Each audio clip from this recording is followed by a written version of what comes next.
Hi guys, today I'm going to be talking to Kira and to Stevo. First of all, we'll introduce Kira.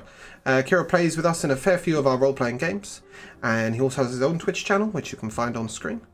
Tell us a little bit about yourself, Kira.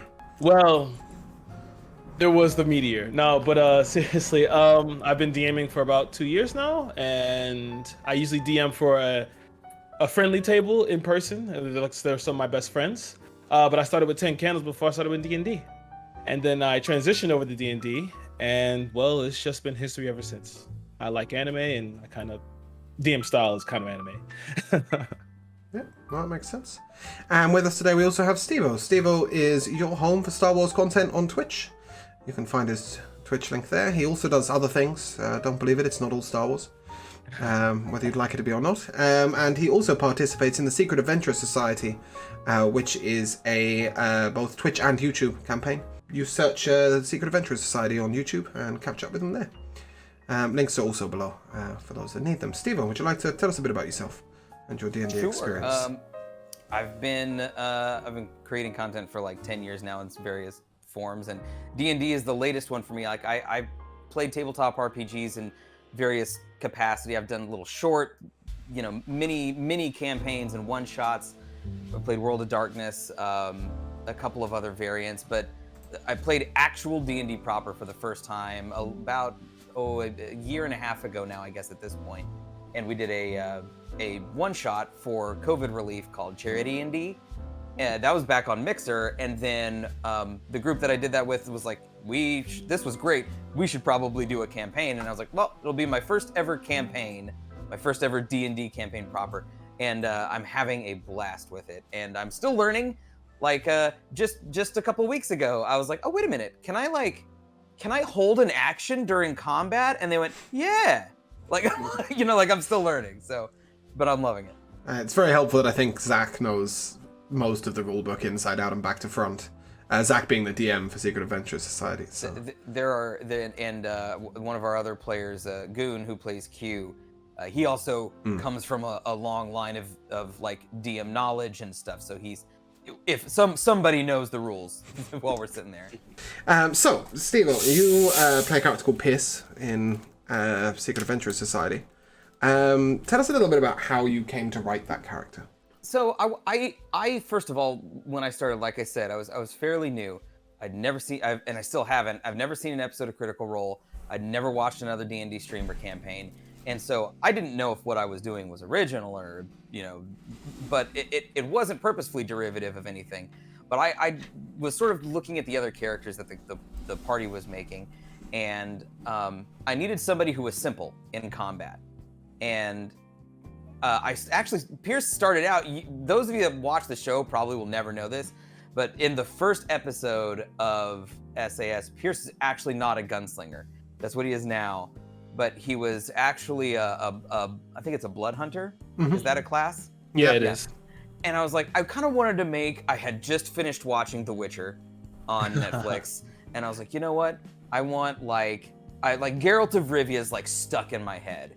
And so I'll just do this like gruff kind of, because myself as a person I'm too talkative, I'm super chatty, and so let's do the opposite of that. Let's make a challenge.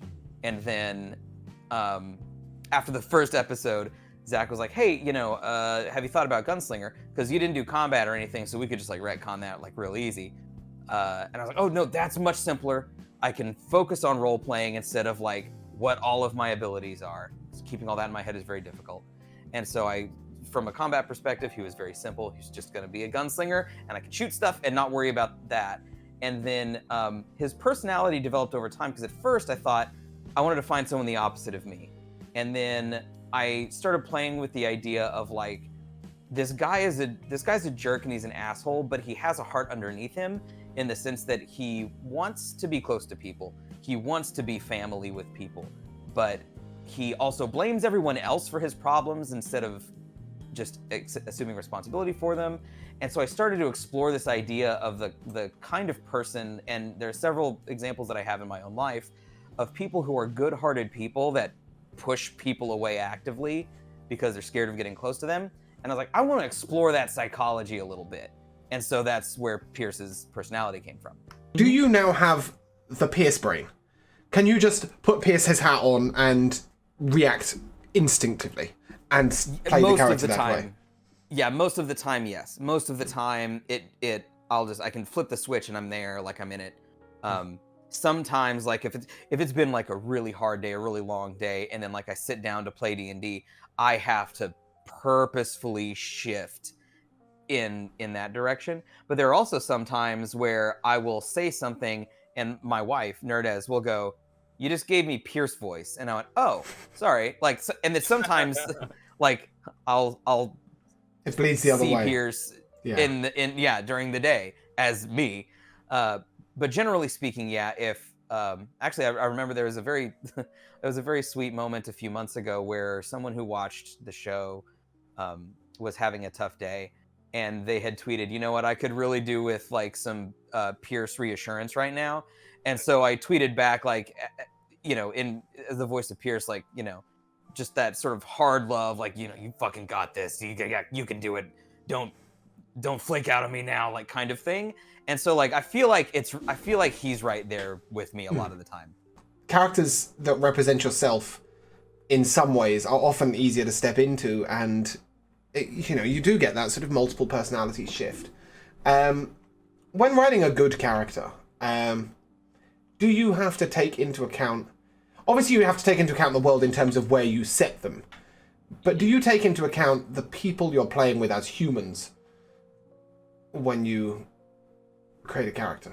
So, do you cater it to the table? For example, I mean, you play a drug-addicted divination wizard, right? You probably wouldn't play that if you were sat at the table with somebody who was struggling with addiction, with drugs, right? Yeah. That's a really bold example, obviously, but that's sort of where I was at. Even if I really, really wanted to do it, I would ask, if it's okay. You know what I mean? I don't want to trigger anybody. I don't want to do anything, but it's also something for me to try something new. You know what I mean? On top of that, I also believe that players, especially when they make a character, but players in general, have to understand that they have another responsibility, not just to the players, but also the DM, is that you have a conjoined responsibility to help them suspend disbelief. So that's another thing that a lot of people don't understand. Some people may sit there and look, how come this doesn't look like this? Or how come this doesn't look like that? Or how come we don't get the same connection? And you have to understand that you along with the DM is to help suspend disbelief. So when you make characters, you also got to make sure that you play them properly, as well as understand that when people watch this, that they grow.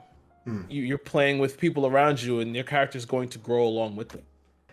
What do we think, in terms of making a good character, are some simple, just little notes really, for anybody who's just coming into D&D and wants to make a good character?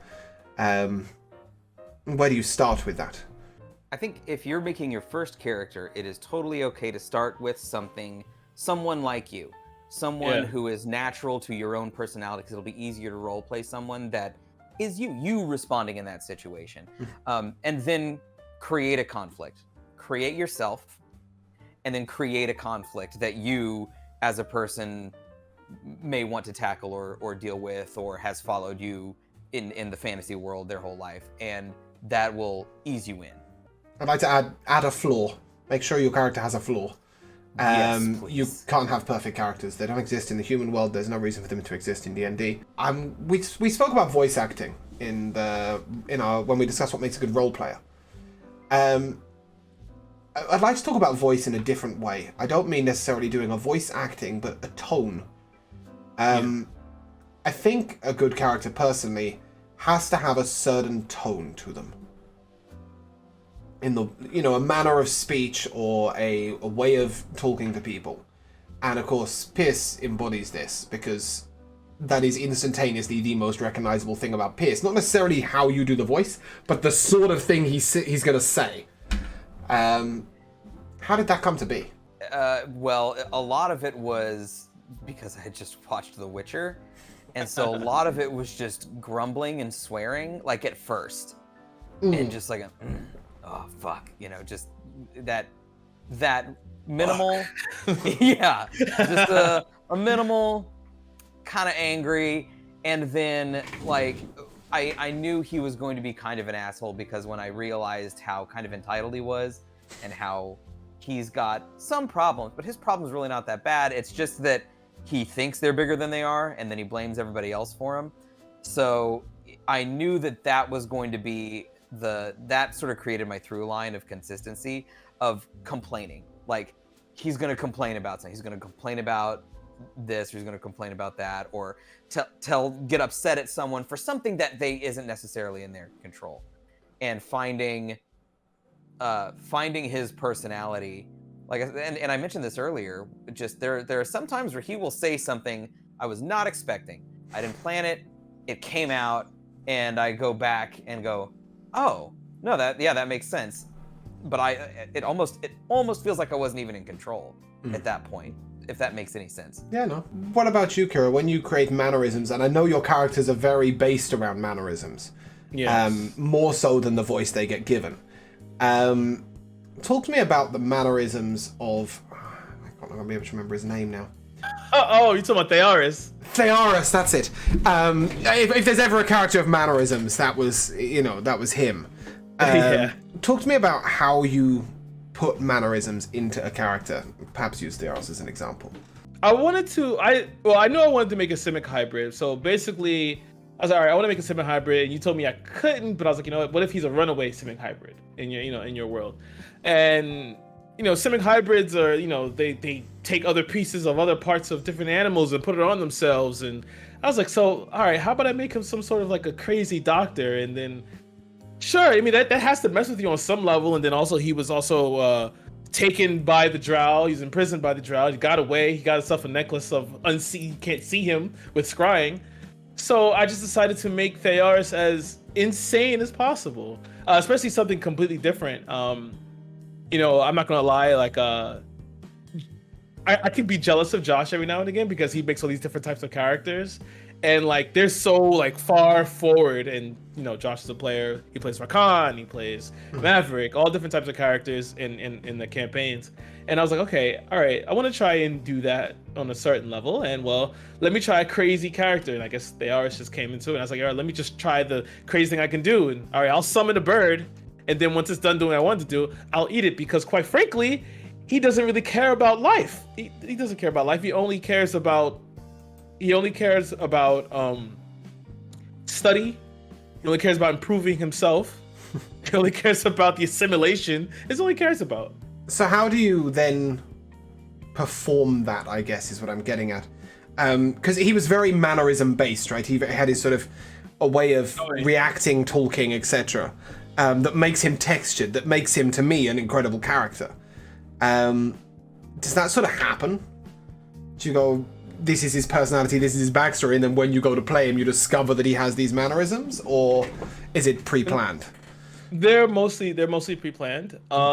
Like theirs was definitely pre-planned. I was like, all right, I'm going to make this crazy kind of character, so I feel like he should be a little bit insane, a little bit crazy. So like after I have a character in my mind, I'll walk around the house pretending to be him. That's a little bit behind the curtain there. No, that's brilliant. I'm the same. I've had so many conversations with my characters in a shower, it's untrue. I've come across a lot of characters that I would describe as exceptional. Players come with an idea, a concept, a way of playing a character, and you go, well, shit, I didn't even see that coming, and it fits perfectly into your world. And Kira, I'm sure you've been in the same boat. What characters have you witnessed as a DM that stand out for you, and why? I think one of the biggest ones so far is definitely Rakan.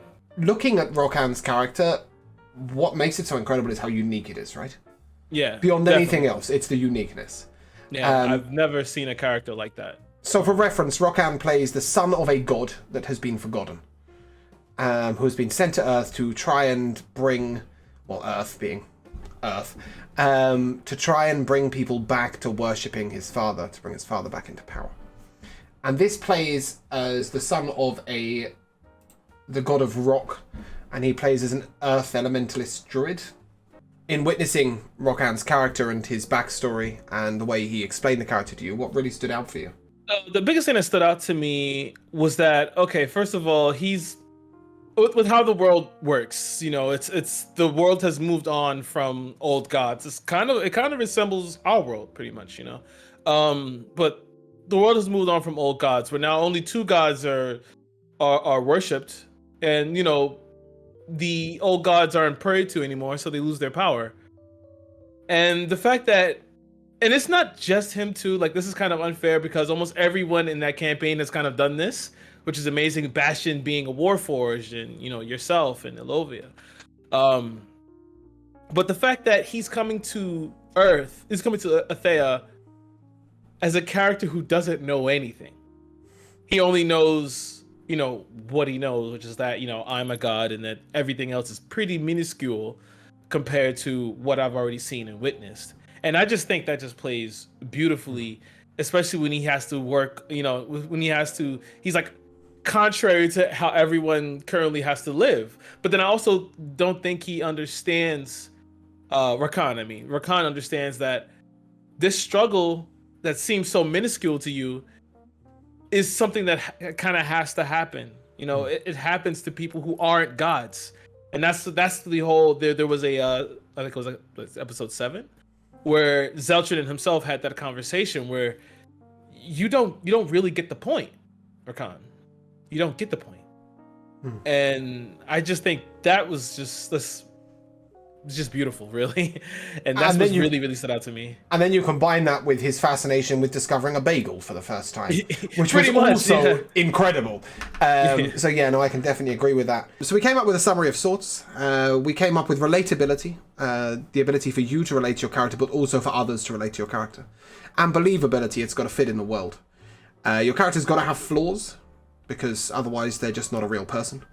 They've got to have ambitions, because that gives your DM something to work with, and it gives you something to want. And on that note, if you give hooks to your DM in your backstory, especially those that can be open-ended like a blank check, that's phenomenal, and DMs will love you for it. Be flexible, roll with the story, be open-minded, and take on extra personality traits as you go through the story. And use your personal experience and your personality traits to relate to your character. Do either of you feel like we've missed anything or want to add anything to that? The only thing that I would add to it is, and this is like deeper, so this is more of like a deeper dive kind of thing, but also think about the way that your character presents to other people, by which I mean we as people and your character will have their internal feelings, and some people will just be that, and that's all they are. But most people have a way they are at rest, and then a way they are when they're talking to other people, whether they're at work or in the party. Are those two things the same thing, or do they present a little different? Like Pierce, for example, he's not as hard and gruff as he presents himself to be. So keep in mind the presentation of your character may be a little bit different than what they're holding close to the chest. I'd like to pick up on just a couple of real don'ts. We've sort of done this in our previous role-playing discussion. A few don'ts. Don't make a character that doesn't care. Characters that don't care don't exist in the real world, so they don't need to exist in D&D. Everyone cares about something. And also, you'll find it really difficult to roleplay because there is no hook for you. Don't make a character that doesn't talk. They're not very helpful. And don't play a character that is completely chaotic and off the wall. In certain situations, you can maneuver a character in who has chaotic foibles. But certainly your DM will thank you if you don't just jump in the first random direction you see and fly in that direction until the next pretty shiny thing takes your eye. And I suppose that's more a role-playing thing. Have respect for the rest of your table. Any other big don'ts from you guys? Don't presume that this is very, very basic, but I think that sometimes, I think we can all maybe fall into this trap every now and again, is don't presume that the session and story is all about you, and that ties to respect for the table, but but shouldn't it be? Yeah, no, I agree 100%. And that goes more to being the table person than it does to being the character, but in general, don't expect your character to be the main character in the show. He's part of a group. Right. Which also adds the sort of try and make a character that can play alongside other players and other characters. You know, if your character is a complete loner that only ever wants to be alone, maybe you should go and play Skyrim. You know, you need to play with a party. You know, just a little something. I think this could be a don't also. Don't be afraid to take an archetype from a character you love, just like Steve-O here, or anybody. Don't be afraid. You know, don't feel like you have to make a character that's completely new and inspirational and oh god, there's no new idea under the sun. Let's switch this to a do. Take inspiration from everything and everyone. It's what makes good characters. You don't know all the things about your character that are excellent without taking inspiration from elsewhere. 100%. And they will develop over time. Yes. They will. Whether you like it or not. If you're in a good campaign with a lot of roleplay, your character will change, and you will have to accept that, or you can fight it brutally and hate yourself for it forevermore. So, I think that brings us to a conclusion. First of all, thank you both for being here and for talking with us. Thank you very much for watching. Hit the subscribe and like button if you like, and we shall say goodbye. See you soon.